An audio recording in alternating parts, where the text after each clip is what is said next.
Hello everyone, आज मैं बताऊंगी BA semester 5 history honours core paper DSC 2 के क्वेश्चन के बारे में। तो क्वेश्चन में पूछा है, लखनऊ समझौता क्या है। प्रथम विश्व युद्ध के दौरान भारत में एक और महत्वपूर्ण घटना घटी। यह थी 1916 ईस्वी का लखनऊ कांग्रेस अधिवेशन। इस अधिवेशन ने पुनः कांग्रेस में एकता ला दी। इसने मुस्लिम लीग को भी कांग्रेस के नज़दीक ला दिया। कांग्रेस की एकता 1907 ईस्वी के सूरत अधिवेशन के पश्चात नरमपंथी और गरमपंथी अलग हो गए थे। गरम दल वालों के विरोध के बावजूद नरमपंथियों ने कांग्रेस के द्वार उनके लिए बंद कर रखे थे। कांग्रेस पर पूर्णतः नरमपंथियों का आधिपत्य बना रहा। गरमपंथी कांग्रेस से बाहर रहकर ही अपना कार्य करते रहे, लेकिन दूसरी संस्था वे नहीं बना सके। बाद की घटनाओं ने कांग्रेस के दोनों घटकों को यह सोचने पर बाध्य कर दिया कि आपसी फूट के कारण वे सरकार का संगठित रूप से विरोध नहीं कर पा रहे हैं, इसलिए पुनः एकजुट होकर राष्ट्रीय आंदोलन को चलाने की आवश्यकता महसूस की जाने लगे। इसी बीच तिलक 1914 ईस्वी में मंडाले जेल से मुक्त होकर भारत आए। गोखले ने गरम दल वालों को फिर से कांग्रेस में आने का निमंत्रण दिया। फिरोज शाह मेहता इसके विरोध थे।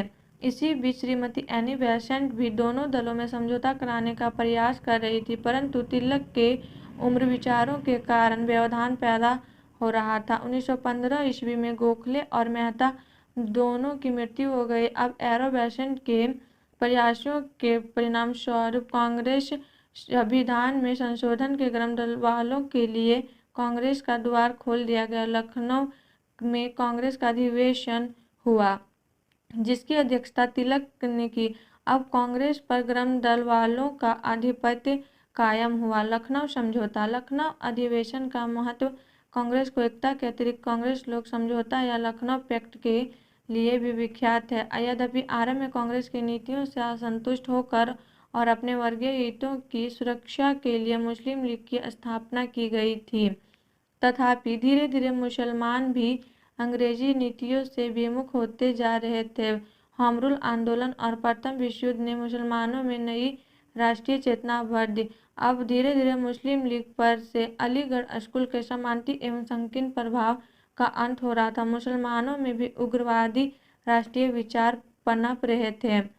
इन्हें उभारने में अबुल कलाम आज़ाद के अखबार अल हिलाल और मौलाना मोहम्मद अली के कामरेड काम कर रहे थे। अंग्रेजी शिक्षा प्राप्त मुस्लिम मध्यम वर्ग भी अब समझने लगा कि अंग्रेजी शासक उनके दोस्त नहीं दुश्मन है। तुर्की में हुए युवा तुर्क आंदोलन से भी वे बहुत अधिक प्रभावित हुए। अब मुस्लिम लीग ने भी 1913 ईस्वी में स्वराज प्राप्ति को अपना उद्देश्य बताया। इसी बीच 1914 ईस्वी में सरकार ने अल हिलाल और कामरेड को बंद करवा दिया और उसने मोहम्मद अली और शौकत अली, हसरत मोहानी, कलाम आज़ाद जैसे नेताओं को नज़रबंद कर दिया।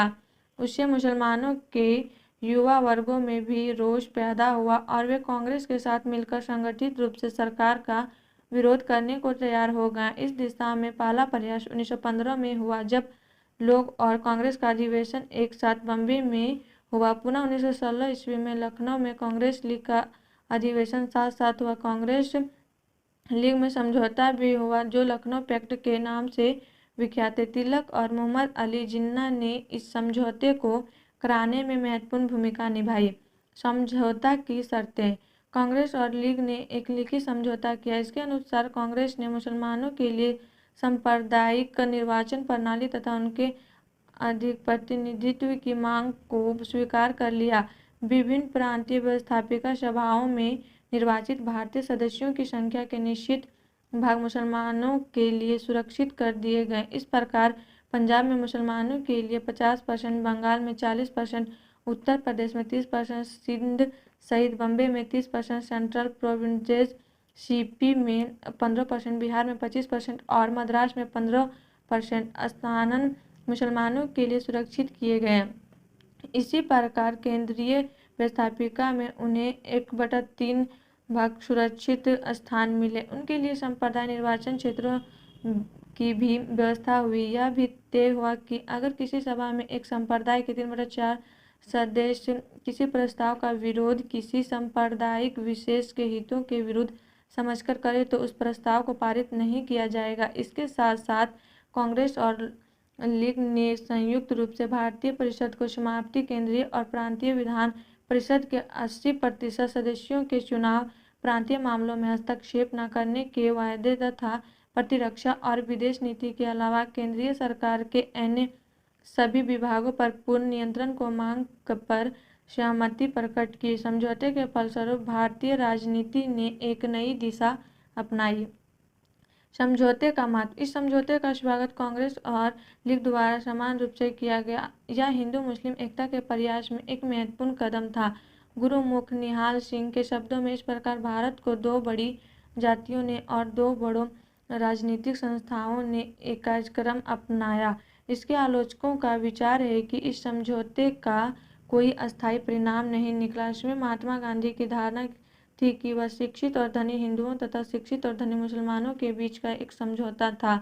इसने हिंदू और मुसलमान जनता में लगाव को भावना पैदा नहीं की। सबसे बड़ी बात तो यह थी कि मुस्लिम लीग को मुसलमानों का एकमात्र प्रतिनिधि मानकर कांग्रेस ने अपने आप को केवल हिंदुओं का प्रतिनिधि बना लिया और अपने राष्ट्रीय होने के दावों को सदा के लिए दुर्बल कर दिया। इसने जाने अनजाने ही देश के विभाजन की भूमिका तैयार कर दी। और आप लोग को वीडियो अच्छी लगी तो please like and subscribe my YouTube channel and share जरूर करें।